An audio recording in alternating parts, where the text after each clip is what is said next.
Beyond the Gate spoilers tease that Joey has already seen through Randy's lies, and he is done pretending that the story makes sense.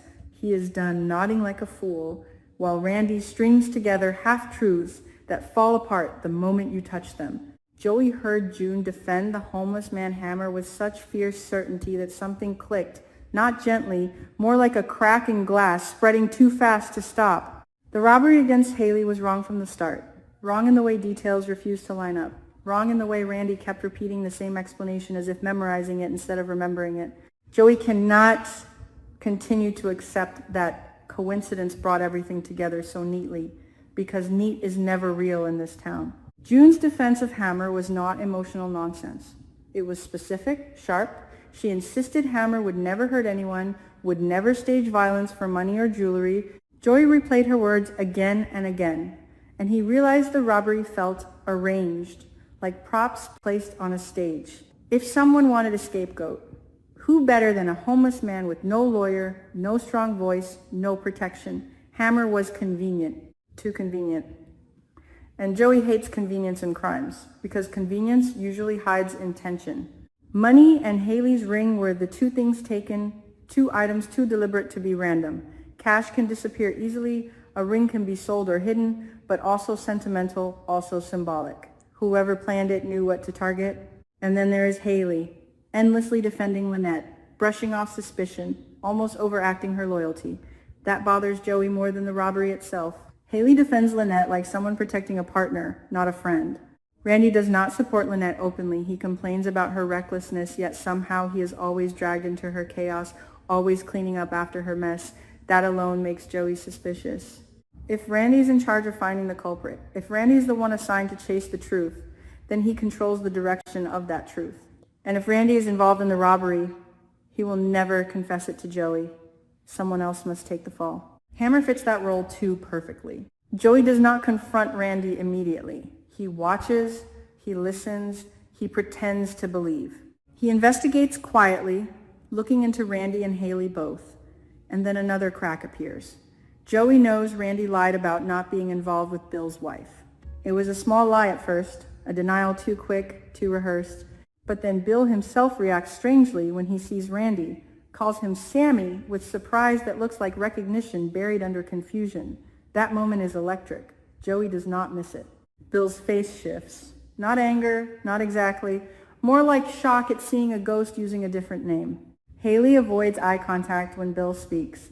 She changes topics, she laughs too loudly, she tries to move the conversation away. Joey senses she is hiding something deeper than embarrassment, so Joey plays along. In front of Bill, he refers to Randy as Sammy, as if that is normal, as if he has always known him by that name. He pretends ignorance while absorbing every reaction. Bill is puzzled, asking why Joey associates with someone as decent as Sammy. That word decent hangs in the air like an accusation. Joey gently probes, asking Bill what he means, letting Bill talk, letting him reveal pieces without realizing it. The truth is ugly. Sammy is the alias Hayley uses for Randy when dealing with Bill and others in their scheme. A false identity to keep stories straight, to separate worlds, to manipulate trust. Randy never expected to run into Bill under such awkward circumstances. Never expected the past to collide with the present so suddenly. The look in his eyes. When Bill says Sammy, it is fear first, then calculation. Randy understands instantly that Joey is not blind. He knows Joey saw the flicker. Pressure builds around Randy from two sides. Joey watching him closely, Bill unknowingly pressing on old secrets. Randy is furious with Lynette, truly furious, because her schemes spiral beyond control, because she drags him deeper each time. But anger does not equal freedom. He does not know how to escape her influence. Lynette is clever, manipulative. She knows what Randy has to lose. So he stays tangled, even as resentment grows. Joey begins to connect the irregularities.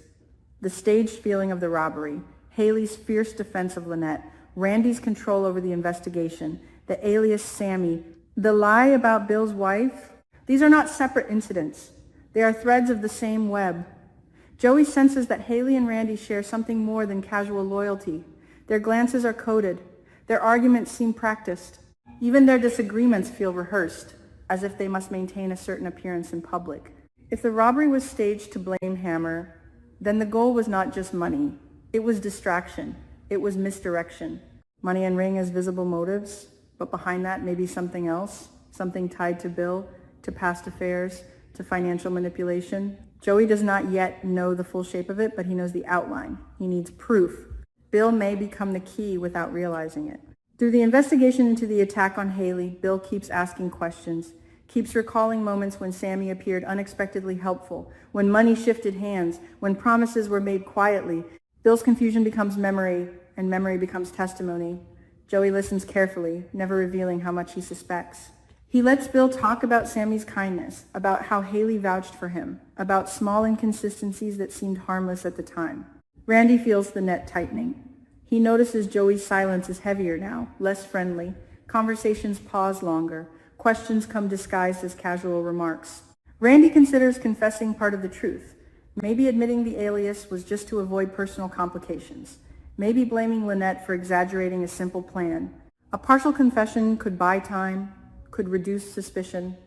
But any admission risks unraveling everything, and Lynette would not forgive betrayal. Hayley grows more nervous. She keeps defending Lynette, but her tone sharpens, almost desperate. She insists Hammer is dangerous, then contradicts herself by saying he is pathetic. She wants the narrative fixed on him, fixed firmly. Joey watches her carefully. If she were truly a victim, her focus would be fear, not strategy. Instead, she calculates. She anticipates questions before they are asked. Joey replays the night of the robbery in his mind. The timing, the lighting, the way Hayley described the attacker, vague but pointed towards someone like Hammer, too pointed, as if she had prepared the description in advance, and Randy's swift move to accept that direction, to prioritize Hammer as suspect. That is not objective investigation. That is steering. What if the robbery was meant to generate sympathy for Hayley, to shift attention away from financial discrepancies, from hidden accounts, from secret payments linked to Sammy? What if the ring was collateral, something to be reclaimed later once suspicion cooled? Joey considers that possibility, and it chills him, because it means trust has been weaponized. Bill unknowingly strengthens Joey's theory. He mentions how Sammy once asked detailed questions about his schedule, about when he would be away, about where valuables were kept. At the time, Bill assumed friendly curiosity. Now those memories feel different. Joey does not reveal his thoughts. He only nods, encourages Bill to keep speaking. Each detail builds a clearer picture. Randy senses he is losing control. Lynette pressures him to stay firm, to keep Hammer as the focus, to dismiss Joey's doubts as paranoia. But Randy knows Joey too well. Joey does not chase shadows without reason. The tension between them grows thick, almost visible. Conversations become short, clipped. Trust erodes quietly. Maybe Randy will confess a fragment, enough to distance himself from the worst of it. Maybe he will claim he used the name Sammy to protect Hayley from gossip, to protect Bill from pain, a noble twist on a selfish act. He might try to paint Lynette as mastermind, himself as reluctant participant, but even that is dangerous, because once truth starts leaking, it rarely stops. Joey remains patient. He understands that proving the real relationship between Randy and Hayley requires more than suspicion. He needs corroboration, financial trails, inconsistencies, documented. Bill's involvement in the investigation into the attack provides an official channel. Through formal questioning, through records, through timelines, the cracks widen. Hammer remains in danger of being sacrificed. That thought drives Joey harder. An innocent man cannot bear the cost of their deception. If the robbery was staged, if the blame was engineered, then exposing it is not just about betrayal, it is about justice.